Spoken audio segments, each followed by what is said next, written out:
कीर्तन सगळीच करतात, पण नियोजनाची नजर एखाद्यालाच असते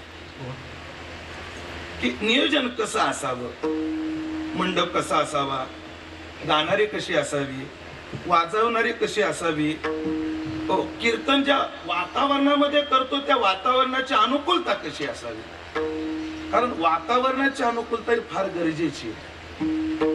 मी चांगल्या तज्ञाकडून ऐकलंय की वातावरण जर चांगलं असलं तर जर्सीला सुद्धा 3 पॉइंट फॅट वाढतात. वातावरण जर तिला योग्य मिळालं तर जर्सीचे सुद्धा फॅट 2-3 पॉइंट वाढतात. वातावरण फार गरजेचं असतं, पण या गोष्टीची नजर लागते.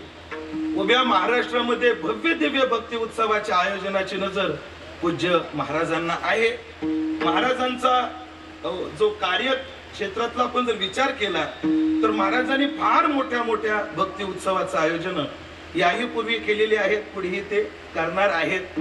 त्यात काही उत्सव मात्र एकमेवा द्वितीय आहेत. महाराजांनी नेवासेला केलेला कार्यक्रम, पूज्य महाराजांनी त्यांच्या घरी केलेला एक कार्यक्रम, गोरेगावला केलेला कार्यक्रम, असे काही विशिष्ट कार्यक्रम मात्र वारकरी संप्रदायाला सुद्धा, म्हणजे वारकरी संप्रदायाचा लिखित नाहीये कुठे, पण अलिखित जो इतिहास आहे त्या इतिहासाने नोंद घ्यावी अशा भव्य दिव्य भक्ती उत्सवाचं आयोजन महाराजांचा त्यात हातखंडा आहे. मला वाटतं त्याच यादीमध्ये आपल्या बहादूरपूरचंही नाव लागतं यावर्षी. अनेक महत्वाची गोष्ट सांगू का, मार्गदर्शक महत्वाचे असतात पण मार्गाची अंमलबजावणी करणारी तेवढेच महत्वाचे असतात. एक वाक्य सांगतो, 4 माणसं एका जागी बसले की योजना सुचतच असतात, पण योजनेची कार्यवाही महत्वाची असते.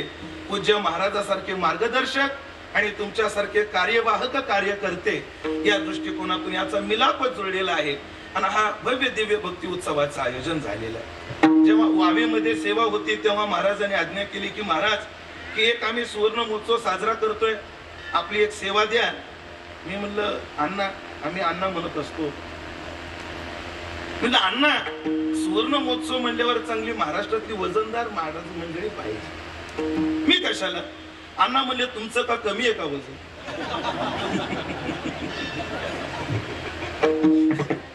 काल परवा मी संदीपन महाराजांच्या फडावर कीर्तन केलं तेरला, आणि संदीपन महाराज माझ्याविषयी एक वाक्य बोलले महेश की कीर्तनकारांना महाराष्ट्रात प्रसिद्ध व्हायला 30-35 वर्ष लागतात, पण आमच्या उमेश महाराजांनी ती मजल 10 वर्षात गाठली. मला वाटले कदाचित स्तुती आहे, पण आज वाटायला लागलं आहे की काय तसं बोलतो. पण हे सगळं जे काही वैभव आहे पूज्य महाराजांच्या कृपेने आहे, त्यांच्या आज्ञेतून आहे, म्हणून ही संधी मला मिळालेली आहे. तरी ज्ञानोबाऱ्या तुकोबाऱ्या जशी बुद्धी देतील तसं मी अभंगाचं चिंतन करण्याचा प्रयत्न करणार आहे.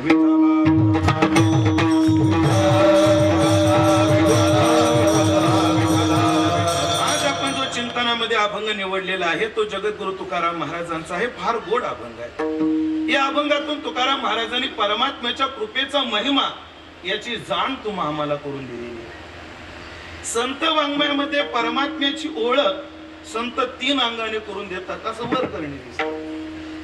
काही अभंगामध्ये देवाचं लक्षण सांगून तुम्हा आम्हाला जाण करून देतात, काही अभंगामधून देवाचं चरित्र गाऊन तुम्हा आम्हाला त्याची जाण करून देतात, आणि काही अभंगामधून देवाचा महिमा गाऊन तुम्हा आम्हाला त्याची जाण करून देतात.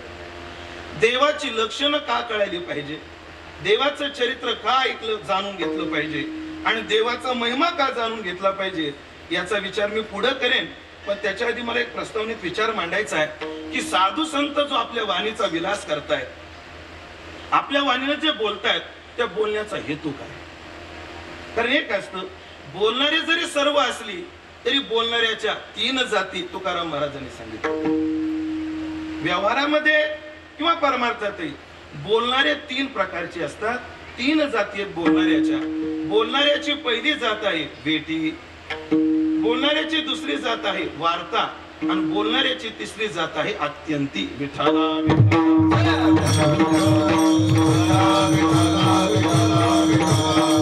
याच्याकरता एक चरण माझ्याकडे आहे. महाराज म्हणतात, देखण्याच्या 3 जाती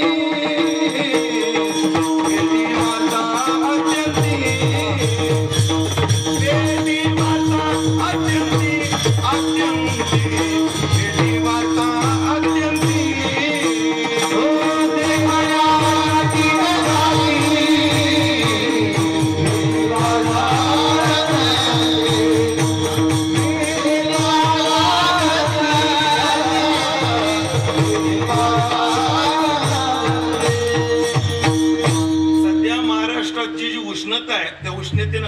अडचण आहे, आमची एक अडचण आहे, गाडीच्या खिडक्या उघड्या ठेवा तर ताप येतो आणि खिडक्या लावून एसी चालू करता आवाजाचा असं होतं. विठाला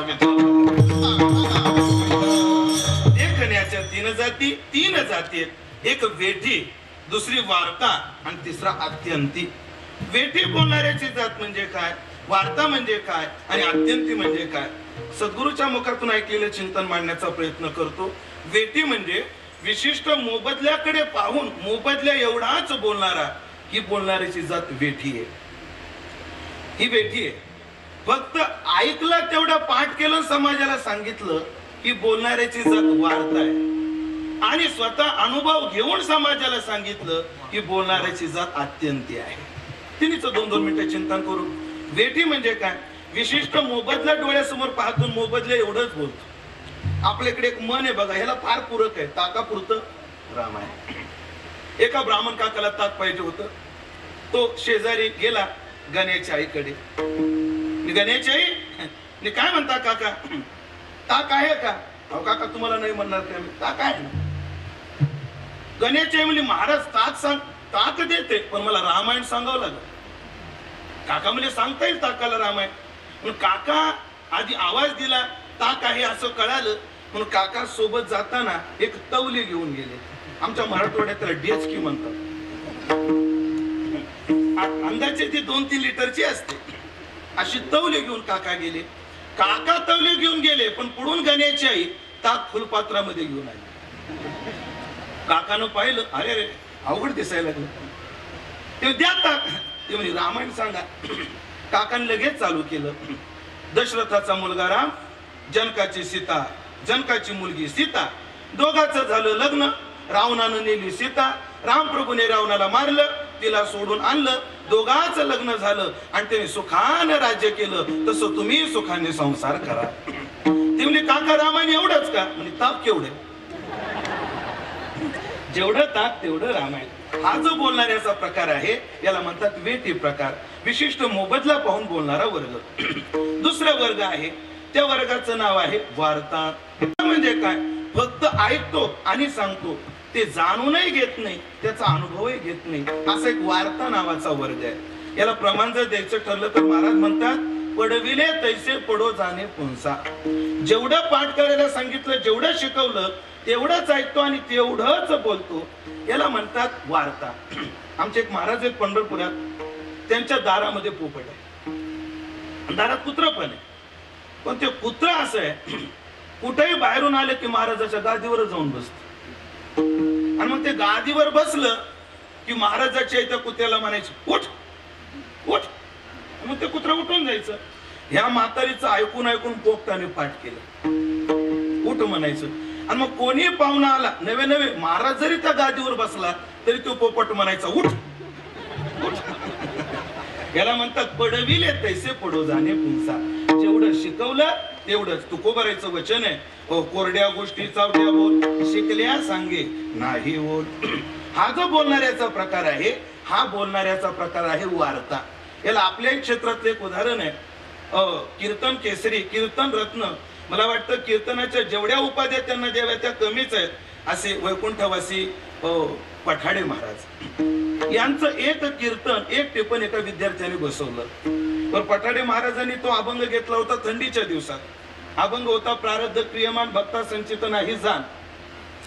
आणि महाराज थंडीचे दिवस होते आणि थंडीच्या दिवसामध्ये ठोबा रुक्माईच्या वेळेला महाराज बोलले, मला याची पूर्ण जाण आहे, तुम्हाला थंडी वाजते, तुम्ही चादरा पांघरून आलेले आहात, पण चादरातल्या चादरात का होईना पण टाळी वाजवा आणि देवाचं भजन करा. ते टिपण एकानं बसवलं. मला वाटतं पुढचं सांगावंच लागेल का. आणि त्याचं कीर्तन ते भर उन्हाळ्यात होतं, भर उन्हाळ्यात होतं. आणि उन्हाळ्यात असताना सुद्धा बरोबर ठोबा रुक्माईच्या वेळेला तो बोलला की मला जाण आहे, तुम्हाला थंडी वाजते, तुम्ही चादरा पांघरून आलेला आहात, पण आतल्या आत का होईना पण टाळी वाजून विठ्ठल विठ्ठल म्हणा. फक्त पाठ करायचं, जाणून घ्यायचं नाही, समजून घ्यायचं नाही. बोलणाऱ्याचा प्रकार हा आहे वार्ता. आणि बोलणाऱ्याचा तिसरा प्रकार आहे अत्यंती. तो काय करतो, शास्त्र सिद्धांत वाचतो, अभ्यासतो, तो आपल्या जीवनामध्ये आणतो आणि मग अनुष्ठानाला जगाकरता देतो. ज्ञानोबाची ओवी आहे, श्रुती स्मृतीचे अर्थ आपणची होनी मूर्त अनुष्ठाने जगा देत वडील जे, हा जो बोलणाऱ्याचा प्रकार आहे तो अत्यंतिक. जगद्गुरु तुकोबराय हे तिसऱ्या प्रकारातले आहेत. तो प्रकार म्हणजे अत्यंतिक. केवळ अनुभव घेतला आणि मग समाजाला सांगितलं.